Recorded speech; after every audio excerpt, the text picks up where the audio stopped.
আমার মায়ের নাম মাধবী। আমাদের গ্রামের মানুষ তাকে ডাক্তার বলেই চিনত। তবে মা কোনো বড় হাসপাতালে কাজ করতেন না।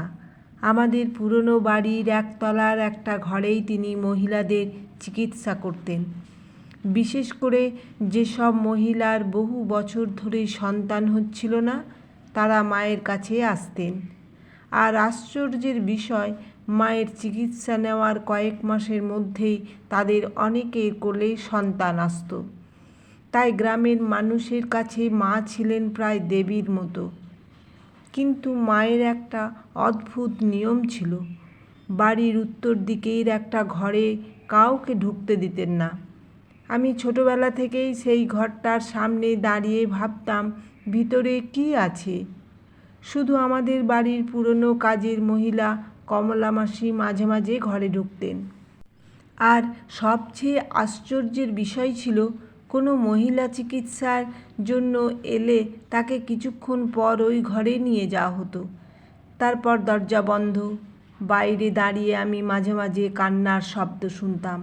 কখনো মনে হতো কেউ কাঁদছে, কখনো মনে হতো কোনো মহিলা চিৎকার করে বলছে, না, আমি এটা করতে পারবো না। আবার কিছুক্ষণ পর সব চুপ। আমি মাকে জিজ্ঞেস করলে মা বলতেন, চিকিৎসার সময় অনেকের ভয় লাগে, তুই এসব নিয়ে মাথা ঘামাস না। কিন্তু বাবাও একদিন আমাকে বলেছিলেন, তোর মায়ের ওই ঘরের ব্যাপারে বেশি প্রশ্ন করিস না। বাবার কথাটা আমার সন্দেহ আরও বাড়িয়ে দিল। বিয়ের পর আমি শ্বশুরবাড়ি চলে গেলাম।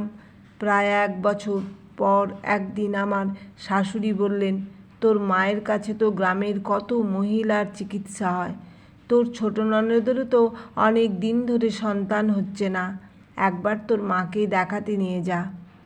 আমি মাকে ফোন করলাম। মা বলল, ওকে নিয়ে আসিস। কিন্তু আশ্চর্য ব্যাপার, ননদকে মা সেই রহস্যময় ঘরে নিয়ে গেল না। সামনের ঘরেই বসিয়ে কিছু পরীক্ষা করল।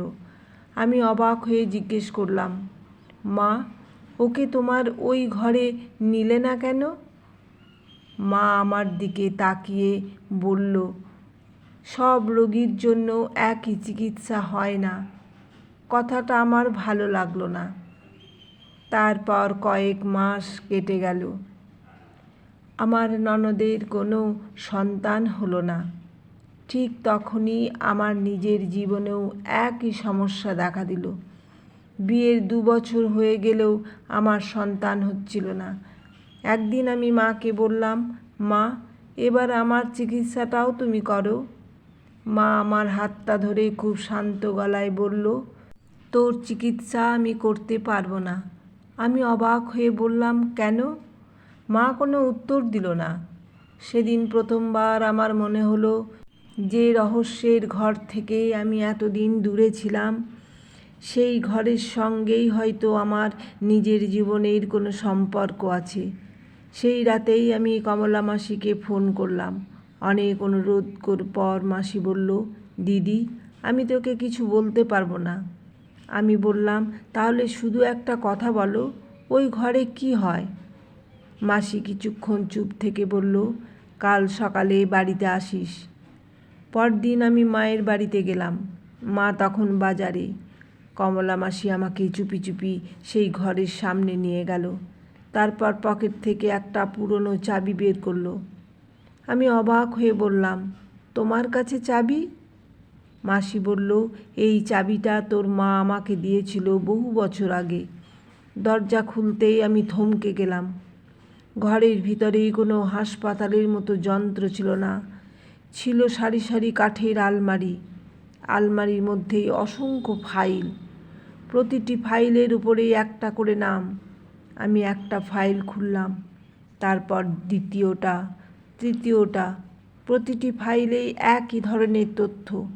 কোনো মহিলার সন্তান হচ্ছে না, কোনো মহিলার স্বামী দীর্ঘদিন বাইরে, কেউ আবার নিজের পরিবারের নির্যাতনের শিকার। আমি অবাক হয়ে মাসির দিকে তাকালাম। এগুলো কি? মাসি বলল, সবাইকে তোর মা ওষুধ দেয়নি। আমি অবাক হয়ে বললাম, তাহলে?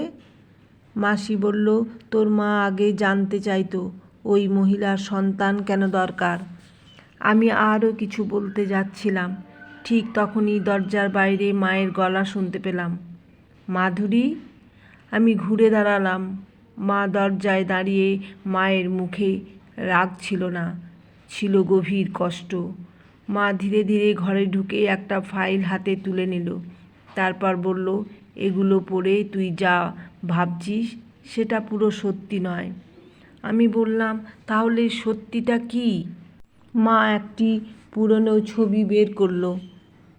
ছবিতে আমার বয়স তখন মাত্র 3 বছর, আর আমার পাশে দাঁড়িয়েছিল এক অচেনা মহিলা।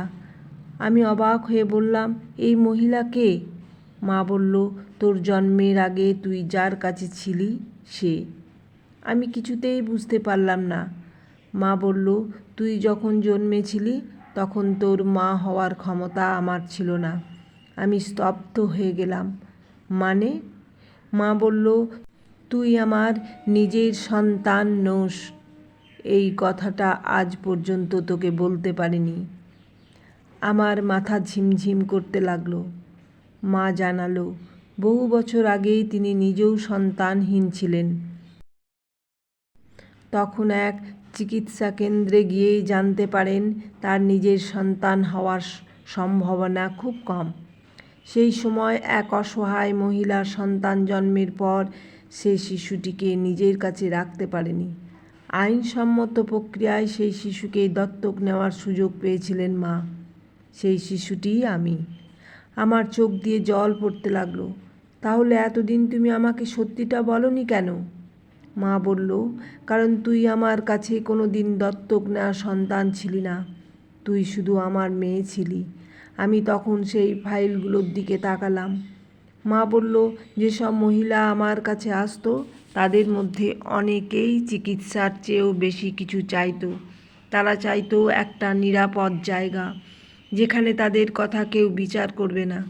আমি তাদের চিকিৎসার পাশাপাশি কাউন্সেলিং করতাম এবং প্রয়োজনে উপযুক্ত চিকিৎসা কেন্দ্রে পাঠাতাম।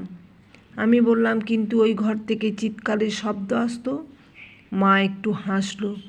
ওটা চিকিৎসার সময় ভয়ের কারণে অনেকের কান্না আর চিৎকার। তোর মনে হয়েছে অন্য কিছু। আমি মায়ের দিকে তাকিয়ে রইলাম। হঠাৎ আমার মনে হলো, এত বছর ধরে যে ঘরটাকে আমি রহস্যের ঘর ভেবেছি, আসলে সেটাই ছিল মায়ের সবচেয়ে বড় গোপন সত্যের ঘর। আমি মাকে জড়িয়ে ধরে শুধু বললাম, তুমি আমাকে জন্ম দাওনি, কিন্তু মা হওয়ার অর্থটা তুমি আমাকে প্রতিদিন শিখিয়েছ।